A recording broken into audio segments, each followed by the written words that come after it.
모든 손길 위에 기름 부어 주시고 하나님 주께서 일하심을 우리를 통해 나타내실 때 우리가 사용받는 그 기쁨을 통하여 하늘의 영광을 이어나가는 귀하고 복된 교회 될 수 있도록 축복하여 주시옵소서. 함께 하실 것을 믿고 간구하며 예수 그리스도 이름으로 기도합니다. 아멘. 하나님 말씀 보도록 하겠습니다. 누가복음 2장 22절부터 40절까지의 말씀입니다. 저와 여러분이 한 절씩 교독하고 마지막 절은 합독하도록 하겠습니다. 누가복음 2장 22절부터 40절까지의 말씀 교독합니다. 모세의 법대로 정결 예식의 날이 참에 아기를 데리고 예루살렘에 올라가니 이는 주의 율법에 쓴 바 첫 해에 처음 난 남자마다 주의 거룩한 자라 하리라 한 대로 아기를 주께 드리고 또 주의 율법에 말씀하신 대로 산 비둘기 한 쌍이나 혹은 어린 집 비둘기 둘로 제사하려 함이더라. 예루살렘에 시몬이라 하는 사람이 있으니 이 사람은 의롭고 경건하여 이스라엘의 위로를 기다리는 자라. 성령이 그 위에 계시더라. 그가 주의 그리스도를 보기 전에는 죽지 아니하니라 하는 성령의 지시를 받았더니 성령의 감동으로 성전에 들어가매 마침 부모가 율법의 관례대로 행하고자 하여 그 아기 예수를 데리고 오는지라. 시몬이 아기를 안고 하나님을 찬송하여 이르되 주제여 이제는 말씀하신 대로 종을 평안히 놓아 주시는도다. 내 눈이 주의 구원을 보았사오니 이는 만민 앞에 예비하신 것이요 이방을 비추는 빛이요 주의 백성 이스라엘의 영광이니이다 하니 그의 부모가 그에 대한 말들을 놀랍게 여기더라. 시몬이 그들에게 축복하고 그의 어머니 마리아에게 말하여 이르되 보라 이는 이스라엘 중 많은 사람을 패하거나 흥하게 하며 비방을 받는 표적이 되기 위하여 세움을 받았고 또 칼이 내 마음을 찌르듯 하리니 이는 여러 사람의 마음의 생각을 드러내려 함이니라 하더라. 또 아셀 지파 바누엘의 딸 안나라 하는 선지자가 있어 나이가 매우 많았더라. 그가 결혼한 후 7해 동안 남편과 함께 살다가 과부가 되고 84세가 되었더라. 이 사람이 성전을 떠나지 아니하고 주야로 금식하며 기도함으로 섬기더니 마침 이때에 나와서 하나님께 감사하고 예루살렘의 속량을 바라는 모든 사람에게 그에 대하여 말하니라. 주의 율법을 따라 모든 일을 마치고 갈릴리로 돌아가 본 동네에 나사렛에 이르니라. 합독합니다. 아기가 자라며 강하여지고 지혜가 충만하며 하나님의 은혜가 그의 위에 있더라. 아멘. 우리 주변에 있는 분들에게 이렇게 한번 인사드리도록 하겠습니다. 당신 때문에 시원한 밤이 될 것 같습니다. 네. 앞뒤로도 인사하겠습니다. 멀리 있는 분들한테도 당신 때문에 시원한 밤이 될 것 같습니다. 네, 어제는 정말 어제도 덥더라고요. 덥고 이제 오늘도 비가 오는데 비가 지금 그쳤나요? 비가 조금 가랑비 정도 오는군요. 이 비가 좀 지나고 나면 시원해졌으면 좋겠습니다. 하나님께서 주시는 은혜 속에서 우리 한 사람 한 사람이 이 예배의 시원함이 무엇인지를 맛볼 수 있는 그 시간이 좀 있어야 된다고 생각합니다. 이제 다음 주면은 우리 연휴가 이번 주 말부터 연휴가 쭉 시작되는데 그 만남 속에서의 이런 어떤 에너지들을 지금 얻어야 그 가족들과의 만남 이런 모든 것들이 영적으로 손상되지 않고 우리가 예배의 영광을 또 지켜갈 수 있는 삶의 이 요소들이 주어집니다. 여러분 이 예배 통해서 귀한 은혜 누리시기를 주님의 이름으로 축원합니다. 네, 오늘 성경을 보시면 우리 아기 예수에 대한 이야기가 나옵니다. 여러분 잘 아시는 것처럼 우리는 이제 예수님에 대한 이야기를 대부분 공생의 사건 이후의 이야기로 많이들 이해하고 계십니다. 그래서 뭐 세례 요한에게 세례를 받으면서 하늘로부터 비둘기 같은 성령이 임하면서 이는 사랑하는 내 아들이다 이 얘기를 들은 이후에 예수께서 천국 복음을 전하시고 사람들을 고치시고 뭐 오병이의 기적 행하시고 이런 이야기는 참 많이 배우고 많이 알고 있습니다. 그런데 아기 예수에 대한 이야기는 성경이 그렇게 많은 분량을 주어서 다루지는 않습니다. 외경에는 뭐 몇 가지 이야기들이 있어요. 뭐 예를 들면 예수님의 부모가 애굽으로 같이 애를 데리고 도망가는데 먹을 게 떨어졌는데 예수님이 갑자기 아기 예수가 일어나가지고 나무에게 고개를 숙이라고 그랬더니 나무가 확 고개를 숙여가지고 거기에는 열매를 따먹었다 이런 얘기들도 적혀 있지만 사실 뭐 그런 이야기가 성경이 되지 않은 것은 나름대로도 이유가 있다고 생각합니다. 어떻게 보면 우리는 어떤 사람의 출생과 그 출생이 얼마나 대단한지를 이야기하면서 그 사람이 가지고 있는 지금의 업적과 위치를 더 신화적으로 만드는 일이 우리가 살아가는 삶 속에서도 굉장히 비일비재하게 많이 있습니다. 그래서 우리 그 박혁거세의 후손들은 어디서 태어나셨죠? 네, R에서 태어나신 분들이 계시죠. 우리 박명호 선생님 제가 알기로는 그쪽 라인이라고 알고 계신데 우리 이거 보면은 사실 그런 이야기를 진짜 우리가 믿느냐 사실 믿진 않지만 이걸 통해서 얼마나 그 집안의 첫 출발이 그리고 또 그 왕이 대단한 왕이었는가를 더 빛나게 만드는 이런 일들이 얘기를 하면서 그 가문이 더 이렇게 고귀한 가문이다 이런 걸 증명하기 위한 제가 볼 때 허위 사실에 거의 가깝습니다. 그렇다면 과연 예수의 이야기는 아기 예수에 대한 이야기는 우리가 어떻게 이해하고 받아들여야 되는가에 대한 부분들을 조금 더 신중히 살펴보아야 된다고 생각합니다. 오늘 아기 예수님이 태어나시고 그 태어나신 이후에 정결의 법에 따라 성전에 올라오시는 장면을 우리는 봅니다. 그런데 여기서 보면 예수님이 직접 무슨 일을 하신 건 없어요. 그런데 이 예수를 기다렸던 두 사람이 그 예수를 만나고 그 예수의 부모한 대화 속에 우리가 깨달아야 될 복음이 담겨져 있다는 거예요. 저는 오늘 함께 이 복음을 살펴보면서 과연 우리는 이 땅에서 예수를 볼 수 있는 자들인가, 그리고 그 예수를 만난 자들인가라고 하는 그 질문에 답을 얻고 돌아가시는 귀한 시간 되시기를 주님의 이름으로 축원합니다. 자, 뭘 좀 보면요, 이 정결 예식이라고 하는 예식이 모세의 법에 있었어요. 모세의 법. 그 뭐냐? 율법에 있었다는 얘기예요.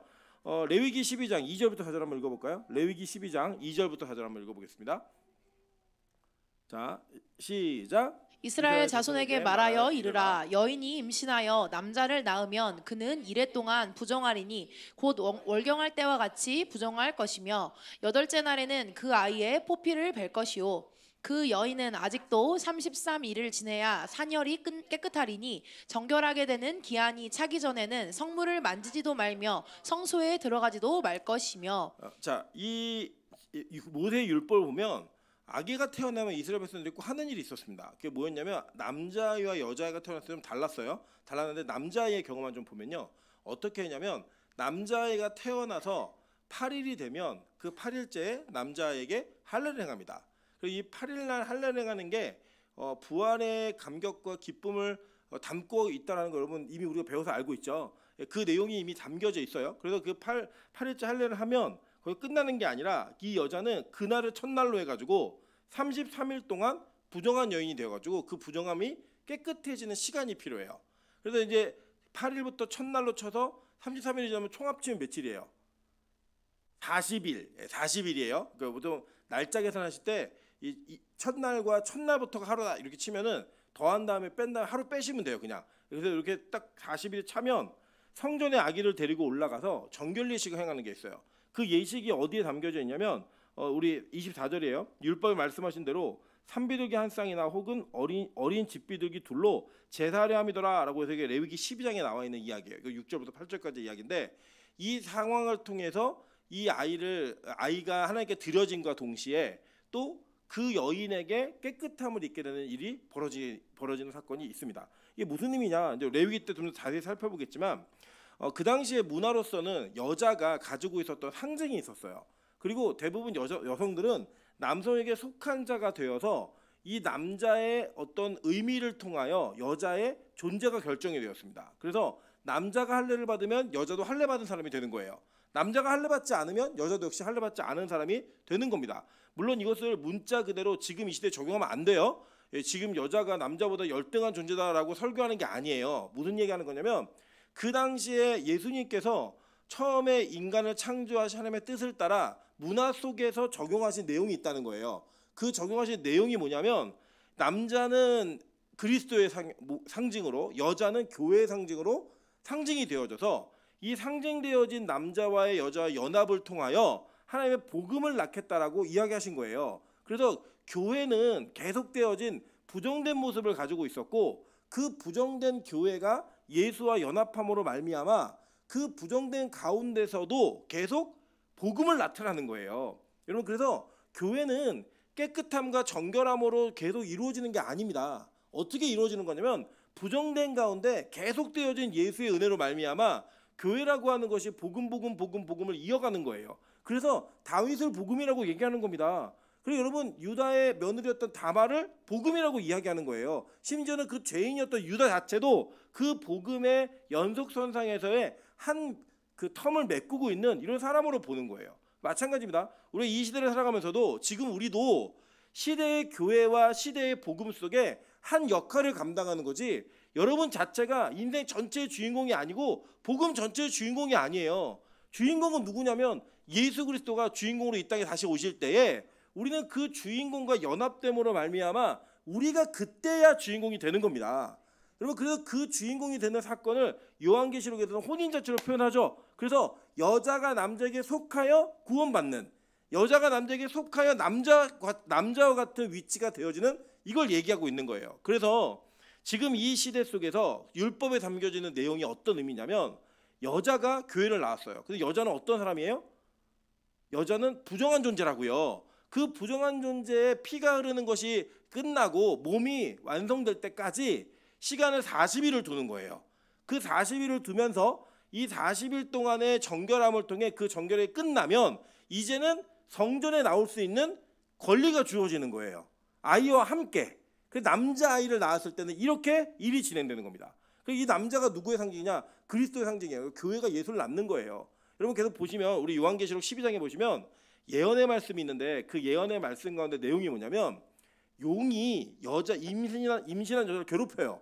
그리고 그 아이를 낳지 못하게 막 땅을 물을 흘려보내죠. 입에서부터 물을 토해내니까 땅이 갈라져 갖고 그 물을 삼켜내고 이 여자를 보호하죠. 이 여자가 출산하는 거 있잖아요. 그게 무슨 상징이었냐면, 옛뱀, 큰용, 마귀, 이건 뭐예요? 정확한 마귀 사탄을 얘기하는 상징이었고, 여자는 교회예요. 이 교회가 누굴 낳는 거예요? 장차 철장을 아이, 예수를 낳는. 그래서 이 악한 그 마귀의 씨앗들, 그러니까 그 이제 후손들이 나오잖아요. 그 뱀의 후손들과 여자의 후손들. 이 뱀의 후손들의 목적이 뭐냐? 교회로 하여금 예수를 낳지 못하게 만드는 거예요. 그리고 그들이 맨날 교회를 핍박하고 죽이고, 그 교회를 믿고 교회를 다니는 사람들에게 여러 가지 유혹과 협박을 통하여 그들이 복음 안에 거하지 못하게 만드는 게 그들의 공격의 방법이었고, 교회는 뭐 하는 거예요? 쫓겨다니고 맨날 그들의 괴롭힘을 당하면서 여전히 예수를 품고 있다가 예수를 낳는 거예요. 그게 성경의 역사라고요. 역사 전체 요약입니다. 그래서 그 상징적인 내용들을 이 정결례 시간에 복음으로 담아놓은 거예요. 그러니까 지금 이 장면은 그렇게 예언되어진 예언이 실제로 성취되는 장면이라고요. 이 임신한 여자가 뱀의 그런 공격에도 불구하고 이 뱀의 공격을 피해서 하늘의 도움과 땅의 도움으로 이 아이가 출산하는, 이런 일이 벌어진 거죠. 이해되시나요? 무슨 말인지. 그 사건이 지금 오늘 여러분이 보시는 사건인 거예요. 자, 보시면 이렇게 얘기해요. 자, 23절. 이는 주의 율법에 쓴 바 첫 해에 처음 난 자마다 주의 거룩한 자라 하리라 한 대로 아기를 주께 드리고 라고 얘기했어요. 자, 우리 성경 한번 볼까요? 민수기 3장 41절 보겠습니다. 민수기 3장 41절. 자, 한번 보도록 할게요. 민수기 3장 41절입니다. 자, 시작. 나는 여호와라. 이스라엘 자손 중 모든 처음 태어난 자 대신에 레위인을 내게 돌리고, 또 이스라엘 자손의 가축 중 모든 처음 태어난 것 대신에 레위인의 가축을 내게 돌리라 라고 얘기했어요. 그죠? 처음 태어난 사람을 내게 돌려라라고 얘기한 거예요. 그 지금 이거를 헌화식이라고 해서 이 헌화식을 하는데, 이 아이를 드리는 행위를 통해 또 하나의 제사장이 태어나는 거예요. 이게 무슨 장면이냐면, 이 레위기에 보시면 하나님이 이스라엘 모든 장자는 다 내 거야 라고 얘기했단 말이에요. 근데 이 장자들을 다 데리고 오면 안 되니까 그 중에 한 지파를 택하셨어요. 그게 뭐예요? 레위 지파. 그 레위 지파를 택하여서 이 레위 지파는 다 내 거다라고 얘기하면서 이스라엘 전체 장자들의 숫자와 레위 지파의 숫자를 맞췄는데 273명의 차이가 있었어요. 그러니까 레위 지파 사람이 모자랐어요. 그래갖고 273명은 1인당 5세겔씩 해갖고 그 세를 드림으로써 전체를 정결하게 하는 그 구속을 이루었단 말이에요. 그러니까 이 장면 속에서 유래되어진 내용이 뭐냐? 아이가 태어나면 이 아이를 하나님께 드리는 행위를 통해 이 예언이 모든 처음 태어난 것도 다 내 거야 라고 하는 그 예언이 성취되는 일을 지금 보이고 있는 거예요. 그러니까 하나님은 구약 율법 어떤 거 하나도 예수와 관련 없는 이야기가 없는 거예요. 전체 모든 이야기를 구약에 있는 사건과 어떤 율법과 인물과 모든 걸 통해서 계속 말씀하고 있었던 게 뭐냐? 예수 그리스도를 말하고 있었다고요. 여러분, 이게 이해가 잘 안 되시면 이 장면을 통해 우리가 회개해야 될 게 있는 거예요. 자, 보시면 보세요. 25절. 예루살렘에 누가 있어요? 시므온이라 하는 사람이 있으니 이 사람은 의롭고 경건하여 이스라엘의 위로를 기다리는 자라. 성령이 그 위에 계시더라. 그가 주의 그리스도를 보기 전에는 죽지 아니하리라 하는 성령의 지시를 받았더니. 그러니까 메시아죠, 그리스도가. 그냥 메시아를 네가 볼 거야 라고 하는 성령의 음성을 들었어요. 그리고 그는 어떤 사건 속에서 그가 성전에 거하면서 항상 기대했던 게 뭐예요? 예수가 올 거야. 그걸 계속 기다리면서 그 예수를 기다렸다는 거예요. 그러니까 그의 모든 율법에 대한 해석, 사람에 대한 관점, 모든 것들은 다 누굴 기다리고 있는 거예요? 예수님을 기다리고 있는 거예요. 근데 그 어떤 사람이에요? 의롭고 경건하여 이스라엘의 위로를 기다리는 사람. 이 사람이 메시아를 기다리면서 모든 사건을 다 뭘로 해석했다는 거예요? 메시아로 해석하고 있는 거예요. 메시아는 언제 오시지? 그리스도는 도대체 언제 오시는 거야? 이렇게 하고 있을 때에 누가 오신 거예요? 예수님이 아기에서가 등장하는 거예요. 근데 이 사람의 이름이 뭐예요? 시므온이라는 거예요. 시므온. 자, 그럼 왜 시므온인가? 왜 특별하게 시므온을 하나님께서 이렇게 택하셨는가? 한번 내용을 좀 보도록 할게요. 창세기 49장 5절부터 7절입니다. 창세기 49장 5절부터 7절. 자, 읽겠습니다. 시작. 시므온과 레위는 형제요 그들의 칼은 폭력의 도구로다. 내 호나 그들의 모의에 상관하지 말지어다. 내 영광아 그들의 집회에 참여하지 말지어다. 그들이 그들의 분노대로 사람을 죽이고 그들의 혈기대로 소의 발목 힘줄을 끊었음이로다. 그 노여움이 혹독하니 저주를 받을 것이요 분기가 맹렬하니 저주를 받을 것이라. 내가 그들을 야곱 중에서 나누며 이스라엘 중에서 흩으리로다. 자, 시므온에 대한 이야기는 우리가 많이 들으셔서 알고 계시지만 시므온과 레위는 형제예요. 누가 낳죠? 엄마가 누구예요? 친모. 네, 레아의 자손들이에요. 근데 이 레아의 자손들 중에 레아는 아들도 많이 낳지만 누굴 낳냐? 딸 하나를 낳아요. 네, 딸을 낳아야 돼요. 네, 딸이 남자보다 훨씬 나은 것 같아요. 이 딸을 낳는데 딸의 이름이 뭐였죠? 디나였어요. 이 디나라는 딸이 세겜을 숙곳에서 살다가 세겜으로 막 구경 가다가 세겜의 추장이었던 하몰의 아들에게 강간을 당하죠.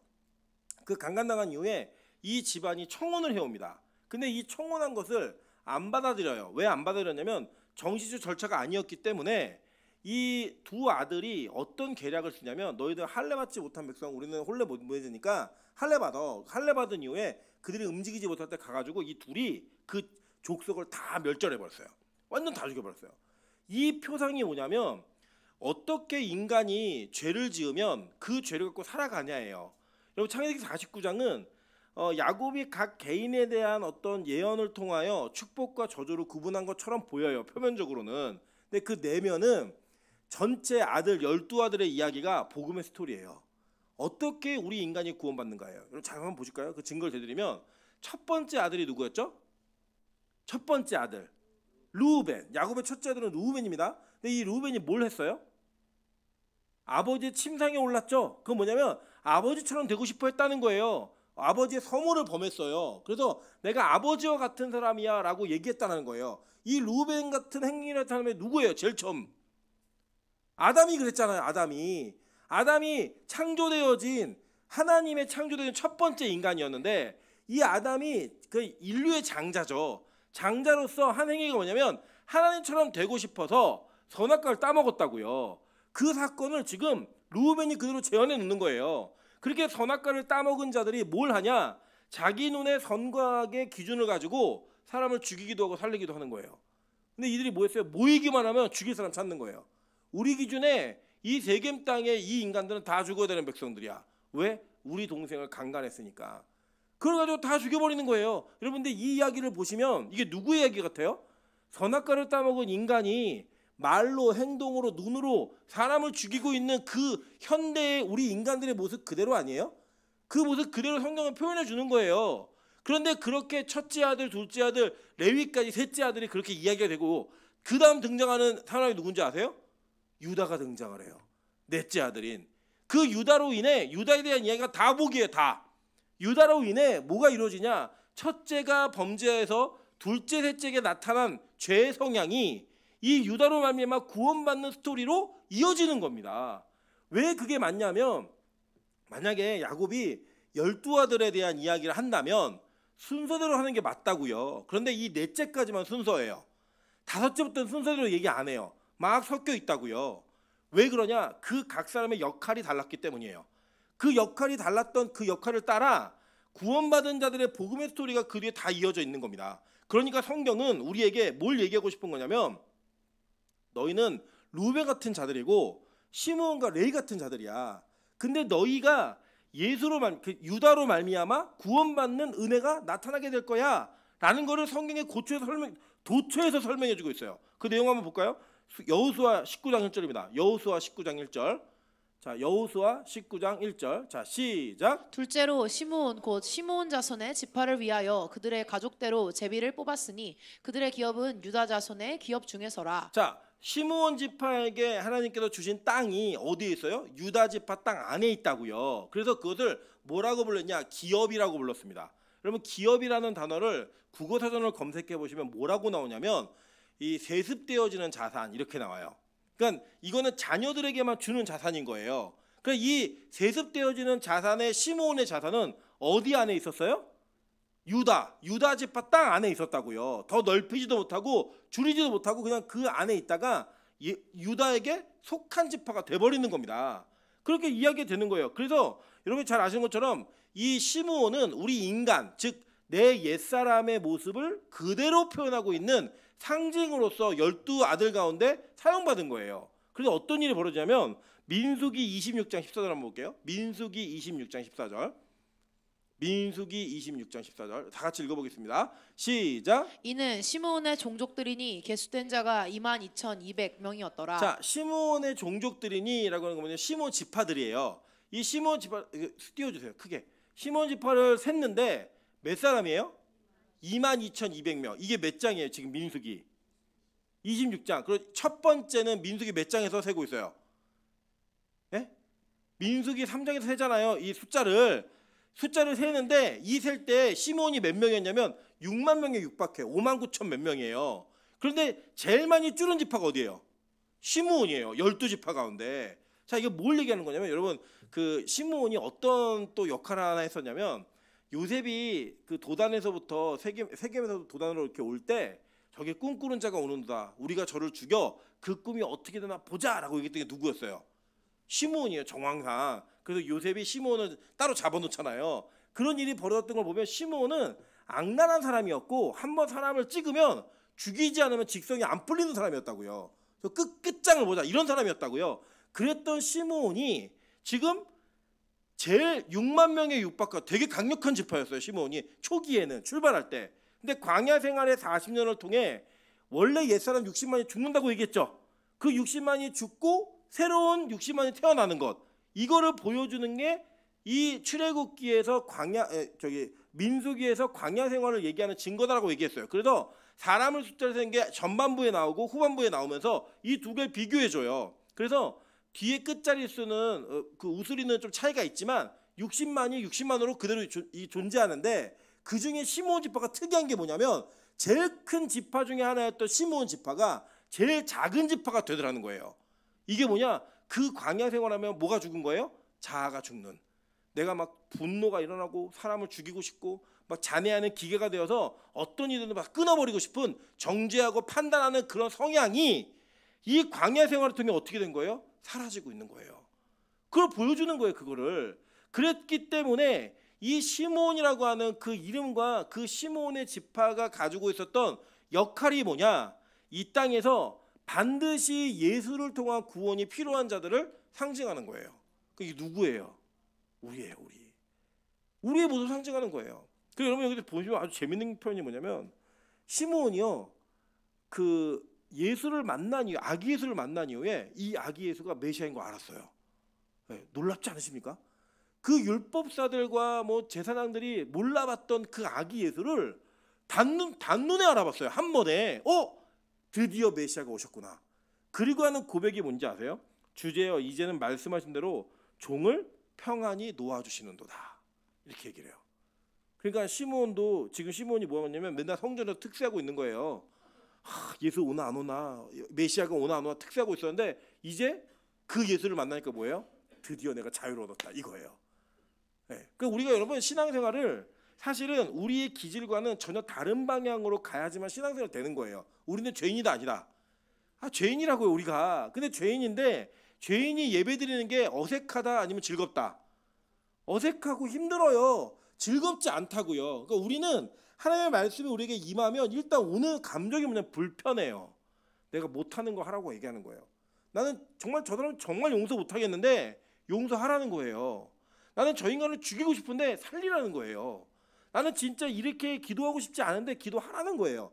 나는 특세 때 추석 때 특세하기 싫은데 특세하라는 거예요. 그럼 마음이 어때요? 마음이 여러분은 뭐 예상하고 있지 않다가 당하는 문제일 수 있지만 저는 매 추석 때마다 그랬기 때문에 아예 기대도 안 했어요. 뭐 이번 추석은 편하게 지내겠다 이런 기대도 하지 않았고 있는 거예요 그냥. 근데 이게 저한테 즐거울까요? 아니에요. 즐겁지 않아요. 즐겁지 않은데 이게 언제 즐겁냐면 우리가 진짜 예수를 만나면 그 만나는 것을 통해 우리의 삶 가운데 뭐가 오냐? 평화와 자유가 오는 거예요. 여러분 가끔씩 이제 질문을 제가 많이 받는 것 중에 하나가 뭐냐면 하나님이 우리에게 자유의지를 주셨어요 안 주셨어요? 이런 얘기 되게 많이 물어봐요. 내 마음대로 할 수 있는지 없는지 이걸 물어보는 거예요. 그래서 제가 뭐라고 반문하냐면 하나님 없는 자유가 죄가 아니었던 경우가 있으면 얘기해 보라고. 그 얘기 무슨 얘기예요? 나 죄 짓고 싶은데 왜 이렇게 불편하게 만드는 거예요? 하나님은 나를. 나는 죄를 지는 삶을 살고 싶은데 하나님은 나를 왜 이렇게 불편하게 만들어요? 라는 게 우리의 질문이에요. 근데 진짜 진리를 알고 나면 진리가 너희를 어떻게 한대요? 자유케 한다라고 얘기해요. 이게 무슨 의미냐면 여러분 진리라고 하는 것이 우리에게 임하면 내가 이건 죄야 아니야 이거는 하면 돼 안 돼 라고 얘기했던 모든 기준이 예수 안에서 의미 없는 것들이 돼버린다는 거예요. 여러분 잘 보세요. 우리가 그 예수님의 십자가 오른편에서 천국 같은 강도가 있죠. 그 낙원이라고 표현되어 있지만 낙원 같은 강도가 있단 말이에요. 이 강도의 일생에 우리가 생각하는 선이 뭐가 있어요? 아니, 평생 강도짓을 하다가 어느 정도로 악랄했냐면 야 저놈은 잡혔는데 십자가에 못 박아 죽여버려 이렇게 얘기했다고요. 그 당시에 가장 강력하고 유명했던 강도가 바라바예요. 근데 이 바라바는 풀어줘요. 근데 이 바라바는 풀어줬지만 풀어주지 않은 오른편에 있는 강도, 왼편에 있는 강도는 평생을 통틀어서 어떤 누구도 야 정말 착한 애야 라고 말할 만한 사람이 있었다 없었다? 없었다고요. 근데 그 사람은 구원받았어요. 이거 이해가 되세요? 우리가 그냥 오른편에 있는 강도, 예수님의 오른편이니까 막 거룩한 성화 보고 그림 봐가지고 그게 괜찮은 사람처럼 보이지만 이 땅에서 우리가 직접 만났으면 상종도 안 했을 사람이라고요. 근데 그 사람이 어떻게 돼요? 구원을 받아요. 누구 때문에? 예수 때문에. 그 장면이 오늘 여기에서 나오는 거예요. 시므온이 어떤 인간이었냐? 성전 안에서 메시아를 기다리는 게 잡혀있는 느낌이었다고요. 그의 조상과 그 시므온이라는 이름이 갖고 있는 모든 상징은 인간의 죄악이 드러나면 그게 발산되면 어떻게 우리가 사람을 죽이는 잔해하는 기계가 되는가 이걸 증명하는 도구였다고요. 그러니까 여러분의 세례명이 뭐예요? 다 시므온이에요. 세례받기 전에 이름이 시므온이라고요. 예수 만나기 전에 이름이 뭐예요? 시므온이라고요. 그래서 예수님이 원래 모습으로 돌아갔던 베드로에게 시몬아 부르는 거예요. 그 시몬이라는 이름을 누가 바꾸셨는데요? 예수님 만났을 때 바꾸셨잖아요. 너 시몬인데 내가 앞으로 개바라고 부를게. 근데 이 예수님이 십자가 앞에서 3번 부인하고 도망가잖아요. 도망간 베드로를 찾아서 원래 모습으로 원래 갈릴리에서 낚시질하고 어부질하던 모습으로 있는 그 베드로에게 뭐라고 부르세요? 요한의 아들 시므온아. 시몬이 그 헬라식 발음이고 히브리로 바꾸면 시므온이라고요. 시므온아라고 부르면서 너 사랑하니? 다시 부르시는 장면이 나오는 거예요. 여러분 그게 우리의 인생이라고요. 여러분 오늘 이 시간 이 성전 안에서 억지로 성령의 음성 들은 것 때문에 예수가 오나 메시아가 오나 항상 찾고 있었던 그는 자신의 자유와 구원을 위해서 그를 기다렸지만 그를 만난 그 예수를 만난 그 시점부터 이에게는 뭐가 생긴 거예요? 온전한 평안한 자유가 그에게 임한 거예요. 그래서 고백하는 거예요. 뭐라고 얘기하느냐? 내 눈이 주의 구원을 보았사오니. 그러니까 시므온은 구원받지 못하는 자로서의 역할이 그에게 주어졌었는데 그렇게 망해가던 그에게 완전 망한 그에게 예수라는 그 존재가 그에게 임하고 접촉됨으로 말미암아 구원받지 못할 자가 구원받는 은혜를 누리는 거예요. 그게 교회라고요, 여러분. 그게 구원인 거예요. 여러분 그래서 여러분이 가끔 이제 보면은 뭐 제가 그런지 마더 테레사는 천국 갔나요? 뭐 슈바이처는 천국 갔나요? 이순신은 갔나요? 뭐 이런 게 되게 많이 질문을 받거든요. 특별히 이제 중고등학생이나 청년들 중에 어린애들은 그게 궁금한 거예요. 여러분 슈바이처는 그 선교사라고 했어요. 자칭. 근데 이 사람이 아프리카 가서 뭘 했는 줄 아세요? 그게 뭐 7개국어를 하고 막 엄청난 천재예요. 다 버리고 아프리카 가서 평생을 살았어요.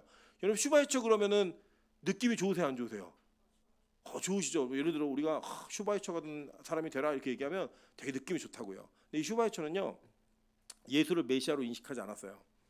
슈바이처는 예수는 어떤 사람이었냐면 이 땅에 와가지고 병도 고쳐주고 막 하면서 너 착하게 살아야 된다, 선하게 살아야 된다 하도 말을 안 들으니까 내가 십자가에 죽으면서 내가 보여줄게 라고 하면서 희생을 했는데 그 희생 속에서도 그들이 안 변하니까 하나님 어찌 나를 버립니까? 라고 얘기하고 죽은 사람이라는 거예요. 그런 사람이 선교를 했어요. 평생 병원을 짓고 학교를 세우고 아이들을 가르쳤죠. 우리는 슈바이처가 복음의 사람이라고 생각하는 거예요. 예화에 슈바이처가 막 나와요. 마더 테레사 아시죠? 얼마나 착하게 선행을 살고, 근데 그는 우리가 믿고 있는 성경에서 말하는 예수를 믿은 분이 아니에요. 그런데 우리는 임철 목사가 천국 가는 거는 의심스러운데 마더 테레사가 지옥 가는 거 못 견디겠는 거예요. 어떻게 그렇게 말하는 거예요? 왜요? 우리가 구원이 무엇인지를 모르니까. 그럼 시몬은 어떤 존재였냐면 평생 자기들의 집안과 그 이름에 담겨져 있는 의미가 뭐냐? 너는 평생 사람 죽이는 인간이야. 너는 죄로 인해서 그 죄가 해결되지 않는 인간이고 영원한 지옥이 약속된 인간인데 성전에서 누굴 만나요? 예수를 만나니까 그에게 뭐가 임하는 거예요? 구원이 임하는 거예요. 여러분, 예배는 그런 자들이 드리는 곳입니다. 여러분, 매일 예배가 대단한 게 아니고요. 매일 예배를 드리는 여러분은, 원장님이 얼마 전에 그런 얘기 하시더라고요. 매일 예배 드리면서 어떻게 살아? 라고 누가 물어보면 이렇게 대답하라는 거예요. 매일 예배 안 드리고 어떻게 살아? 여러분, 진짜 죄인은요 매일 예배를 드리지 않으면 못 산다니까요. 내가 그 예수를 오늘도 만나지 않으면 그 구원의 은혜를 누리지 못하면 불안함이 막 엄습하는 거라고요. 여러분, 제가 연애하는 애들 중에 애정 결핍인 애들이 있어요. 이런 애들은 뭐냐면 매일 자기를 사랑하는지 안 사랑하는지 물어요. 그리고 여러분 보면 이 연인들 중에 나 사랑해 라고 물으면 그게 뭐냐면 지금부터 싸우자 이거예요. 나 불안하니까 싸우자예요. 뭐냐면 내가 지금 사랑받지 못하는 것도 불안해. 그러니까 내가 이렇게 말할 때에는 네가 나를 사랑하는 걸 보여줘 라고 하는 그 요구가 그 안에 담겨져 있는 거예요. 그럼 뭐 꽃 사와, 뭐 밥 사줘, 업어줘, 막 별의별 요구를 다 해요. 여러분, 그게 우리 인간 사이에서 이 사랑이 무언가 삐그덕거리는 것 같을 때 느끼는 감정들이에요. 부부 사이도 마찬가지고요. 그런데 여러분 잘 보세요. 여러분이 하루를 살면서 하나님과의 교제가 끊어진 것 같고 내가 매일매일의 삶 가운데 열심히 살다 보니까 주님이라는 생각을 망각하고 사는 일이 있어요, 없어요? 많잖아요. 그 많았을 때 하나님이 나를 사랑하실까라는 그 두려움이, 그리고 그 사랑에 대한 확신이 없으면 여러분에게 있는 그 뒤는 이별이 아니라 지옥이라고요. 그러면 그거를 우리는 이 땅에서 하나님의 사랑을 못 받는 행위를 하고 산 사람들이잖아요. 그러니까 물어야 돼요, 안 물어야 돼요? 물어야 된다고요. 왜요? 우리는 하나님의 사랑에는 다 애정 결핍이에요. 우리 스스로 돌아봤을 때 자존감이 없는 거예요. 죄인들의 행위가 너무 많아서. 여러분, 애정 결핍의 특징이 뭔지 아세요? 자존감이 낮아요. 그래서 왜 나 같은 애를 제가 사랑할까? 왜 나 같은 애를 제가 만날까? 이 두려움이 항상 있는 거예요. 그러니까 나는 이런 모습인데 나 진짜 사랑하는 거 맞아? 그럼 묻는 거예요. 그게 애정 결핍이라고요. 그러니까 우리는 사실은 죄인된 우리는 하나님의 사랑에 대해서는 애정 결핍자들이에요, 다. 왜요? 우리는 죄인으로서의 그 의인으로서의 자존감이 없고 죄인으로서의 자존감만 있다고요. 우리는 내가 죄인인데 나 같은 인간 하나님 사랑하실까? 이 궁금증이 없으세요? 하나님이 여러분을 사랑하실 만하다고 생각하세요? 그렇다면 여러분 되게 큰 착각, 내 의가 있는 분들이라고요. 그 의가 사라지면 우리는 매일 주님의 사랑을 확인하고 싶어요. 그래서 예배 오는 거예요. 내가 나 살고 싶어서. 대단한 게 아니라 그 예배가 없으면, 주님의 사랑이 확인이 안 되면 오늘 또 불안하니까. 여러분, 이 불안함을요 부정적인 불안함을 보지 마시고요 긍정적인 불안함으로 보셔야 돼요. 근데 그 하나님에 대한 사랑에 대한 갈망함, 그때 왜 예배를 안 드리면 미치겠는 거예요. 말씀을 안 들으면 미치겠는 거예요. 그게 예수를 만나러 오는 자들의 모습이라고요. 그리고 여러분, 그런 사람이 지각을 할까요? 저는 그럴 수 없다고 봐요. 그런 사람이 내가 가지고 있는 잠깐의 생각과 잠깐의 유익 때문에 예배를 다른 것과 바꿀까요? 그럴 수 없다고요. 그러니까 예배드리는 행위와 예배드리는 횟수가 율법주의여서가 아니고 진짜 그 하나님에 대한 사랑이 뜨겁고 하나님에 대한 사랑의 애정결핍이 있으면 우리는 반드시 그 자리에 나오게 되어 있어요. 여러분, 명절에 쉰다고 생각하지 마시고요. 명절에 내가 애정결핍이 더 강해지겠네? 이래야 진짜 그리스도인이 돼가고 있는 거라고요. 시므온이 평생 그 기대와 그 구원을 꿈꾸며 어디에 있었어요? 항상 예배당에서, 성전에서 진짜 메시아가 오는가를 기다렸던 거예요. 보세요. 그 사람이 나오는 거예요. 그래서 이 사람이 뭐라고 했냐? 이는 만민 앞에 예비하신 것이요 이방을 비추는 빛이요 주의 백성 이스라엘의 영광이니다 하니 그의 부모가 그에 대한 말을 듣고 놀랍게 여기더라. 그러니까 아이에게 축복한 거예요. 이거는. 그 다음에 이제 부모에게 뭐라고 얘기하나 볼게요. 그의 어머니 마리아에게 말하여 34절입니다. 시몬이 그들에게 축복하고 그의 어머니 마리아에게 말하여 이르되 보라 이는 이스라엘 중 많은 사람을 패하거나 흥하게 하며 비방받는 표적이 되게 하기 위하여 세움을 받았고 또 칼이 내 마음을 찌르듯 하리니 이는 여러 사람의 마음의 생각을 드러내려 함이니라 하더라 라고 얘기를 해요. 자, 그러니까 예수가 이 땅에 오신 구원이 어떤 구원인가를 잘 보시면 이 땅에 오셔서 뭐가 된대? 칼이 된대요. 그리고 여러분 내가 너에게 검을 주러 왔노라 이거예요. 이 말씀이에요. 그 검을 주러 와갖고 어떤 일이 벌어지냐면 우리 마음에 있는 생각이 다 드러나게 한다는 거예요. 우리가 그 전까지는 어떻게 살았냐면 이걸 가리고 살았다고요. 시몬 같은 생각을 항상 하고 있어요. 우리는 저 새끼 죽여버려야지. 저 인간은 내 끝장을 봐야지. 내가 언젠간 반드시 갚아준다. 이거 우리가 갖고 산다고요. 항상 죄된 생각을. 근데 우리 예의와 체면 때문에 이걸 숨기고 살아요. 숨기고 그걸 숨기면서 형제, 자매, 집사님, 목사님, 권사님 이렇게 부르면서 산다고요. 우리가 그런 존재인데 예수가 칼이 되어서 그 인간의 모든 생각들을 다 드러낸다는 거예요. 헤집어가지고. 그래서 그 찢김이 있어야 되는 거예요. 찢김이. 내 생각이 다 드러나는. 내 것이 다 드러나는. 여러분 시몬 베드로에게 예수님이 말씀하신 게 뭔지 아세요? 시몬 베드로가 얼마나 자신 있게 말했냐면 예수님 여기 있는 사람들이 다 도망가도요 저는 목숨 바쳐서 당신 지킵니다. 걱정하지 마십시오. 그래서 예수님 뭐라고 계세요? 그래? 너 3번 닭이 울기 전에 3번 나를 부인할 거야. 가장 자신 있어 하던 것을 현장에서 완전히 박살내버렸어요. 왜요? 너 예수 필요한 사람이야. 너 예수 없으면 안 되는 인간이야. 이걸 드러내고 싶은 거예요. 왜요? 그게 드러나지 않으면 우린 여전히 예수가 필요 없는 사람처럼 살 가능성이 크기 때문이에요. 여러분 이 땅을 살아가면서 성경에서 죄를 용서받은 죄인들이 예수님에게 죄를 용서받은 죄인들이 그 이후에 죄를 하나도 안 짓고 살았을까요? 저는 그렇게 생각하지 않아요. 그러나 그들에게 예수가 이 죄에 대한 문제를 해결해 주신 그 예수가 그들에게 한 번으로 끝났을까요? 아니 저는 더 그렇게 생각하지 않아요. 그들은 평생에 자신의 죄악을 용서해 주었던 그 예수 때문에 다시 그 죄악의 현장에서 일어날 수 있는 힘을 얻었어요. 다시 그 실패와 좌절의 현장에서 예수를 붙들 수 있는 간절함을 얻어냈다고요. 그게 여러분 복음이고 그 예배인 겁니다. 그래서 예수를 진짜 만나면 이 땅에서 예수를 만나면 뭐가 드러나냐? 나의 죄악의 문제가 다 드러나게 돼 있어요. 이거 창피한 게 아니에요. 원래 모습이 드러나야 그 모습 속에 있는 나를 고친다고요. 여러분 그냥 간단하게 생각하세요. 병원에 갔는데 병원에서 얘기하는 거예요. 엑스레이를 찍읍시다.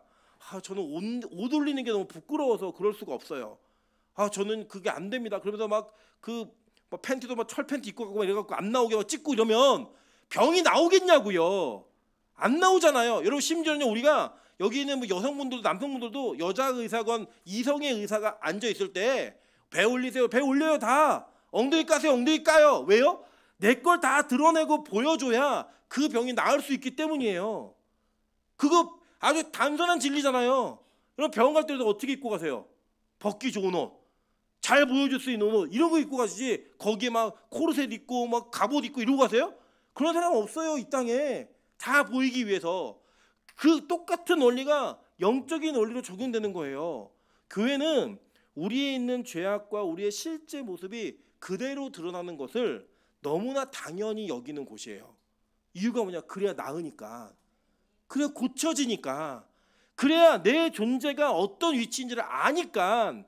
그래서 그 나눔을 통하여 그 보여짐을 통하여 우리를 구원하실 예수를 만나는 거예요. 여러분 그래서 우리 부끄러워하지 마시자고요. 이 땅에서 우리의 죄악이 드러나고 내 존재가 드러났을 때 나를 부끄러워하시면 안 돼요. 그게 드러나야 내가 고쳐진다니까요. 그거를 받아줄 수 있어야 돼요. 그리고 남이 그런 모습이 드러났을 때 나도 역시 그런 모습이 있으니 그 사람을 나와 같은 눈으로 바라보면 그게 문제가 안 된다고요. 문제가 될 수가 없어요. 나도 그런 인간인데 언젠간 나도 그게 드러날 터인데 진짜 은혜가 임하면 내가 그 모습으로 살아갈 수밖에 없는 것이 그대로 폭로될 건데 그때 우리 모두에게는 뭐가 필요해요? 예수가 필요하니까 같이 부둥켜 안고 우는 거예요. 우리 예수 바라보자. 예수 믿자.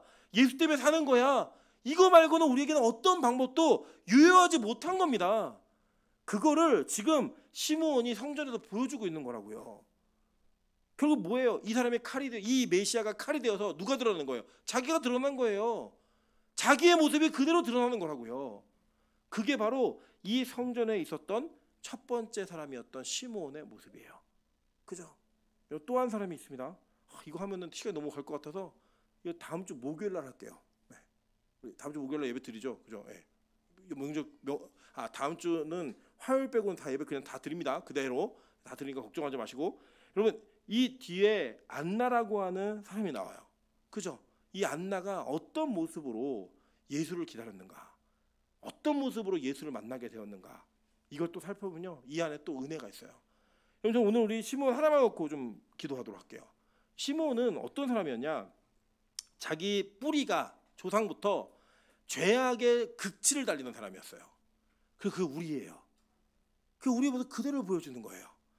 이 르우벤의 죄악은 르우벤의 죄악이 아니라 우리의 죄악이라는 걸 성경이 이미 증거해 줬어요. 아담으로부터 내려온 우리 모두가 그 죄를 짓고 사는 존재라는 걸. 그 존재 속에서 구원받는 유일한 길은 예수를 만나는 거예요. 그 예수를 누가 낳냐면 부정한 자가 낳는 거예요. 누구? 교회가 낳았어요. 교회가 그 부정한 모습 속에서 계속 그 지키심을 통해 자신의 보호를 받으면서 그 예수를 낳게 된 거예요. 그 부정함의 정결의 기간이 끝났을 때에 예수가 성전으로 들어옵니다. 얼마나 위대한 사건이냐면 진짜 성전이 가짜 성전에 들어와서 모형에 들어와서 이제 진짜가 진짜임을 보여주는 장면이에요. 그 장면 속에 이 예수를 알아본 시므온의 고백이 여러분에게 고백이 되어야 되는 거예요. 우리의 고백이 되어야 되는 거고요. 그 고백의 내용들을 우리 읽어보셨지만 이 읽은 내용들이 우리의 고백이 되어야지만 우리는 예수를 만난 사람이라고요. 이 고백이 우리 되지 않으면 우리 예수 못 만난 사람이에요. 여러분이 뭐 대단한 사람이라 생각하지 마세요. 그냥 우리 시므온이에요. 이 시므온의 이야기가 저와 여러분에게 내가 시므온 같은 인간이고 나는 시므온이구나. 그래서 나는 이 아기 예수를 기다리는 이 시므온처럼 이 땅에서 다시 오실 예수를 기다리는 그 모습으로 살아가는 존재이구나. 이걸 고백하는 거예요. 전 자신할 수 있어요. 저는 이 복음만 제대로 가지고 있으면 주님 다시 오시는 그날에 우리가 이 시몬과 동일한 고백을 할 거예요. 내가 이제 주의 구원을 보았습니다. 멋지죠? 저 그 장면만 떠올려도 정말 너무 영광스러워요. 주님이 재림하시는 그 상황 속에 주님, 제가 오늘 구원받습니다. 주님, 제가 오늘 그 영광을 봅니다. 라고 고백할 수 있는 고백을 누가 하겠냐고요. 이 복음을 믿지 않는 사람들은 못하는 고백이라고요. 여러분, 그 고백을 할 수 있는 은혜가 이 교회에 있기를 소망하고요. 이 복음 들은 자들에게 있기를 소망합니다. 여러분, 그래서 이번 주간도 이번 명절도 예수를 만나십시오. 우리 솔직히 뭐 복음으로 무장해서 간다? 여러분, 가면요 우리 또 그들과 똑같은 말을 하고 똑같은 행동을 할 거예요. 돌아올 때 그래, 내가 시므온이구나. 내가 또 자식 자랑하는 그 동서를 보면서 또 분노를 품었구나. 또 일하러 늦게 온 그 가족을 보면서 저 죽이고 싶다 이런 생각이 또 들었구나. 그 서로 다툼과 시기와 질투가 있는 그 난무하는 그곳에서 여러분 또 그 짓을 하실 거라고요. 저도 그렇고요. 우리 모두가 돌아오면서 생각하는 거예요. 나 시므온이구나. 또 시므온인데 내가 또 예배드리면서 예수를 만나야지. 내가 또 그 예수에 손을 붙들어야지. 그 고백을 하는 은혜가 우리 안에 있어야 되는 거예요. 이번 명절을 통해 그 은혜를 또다시 경험하면서 예수 만나는 빛과 소금교 되시기를 주님의 이름으로 축원합니다. 찬양으로 기도하며 나가도록 하겠습니다. 슬픈 마음 있는 자, 몸과 영혼 병든 자 누구든지 부르시오. 예수 이름 부르시오. 여러분, 이 예수의 이름을 부르며 함께 나아가는 우리 저와 여러분 될 수 있도록 우리 찬양하는 마음으로 기도하는 마음으로 찬양하며 나가도록 하겠습니다. 슬픈 마음 있는 자, 슬픈 마음 있는 자, 몸과 영혼 병든 자 누구든지 부르시오.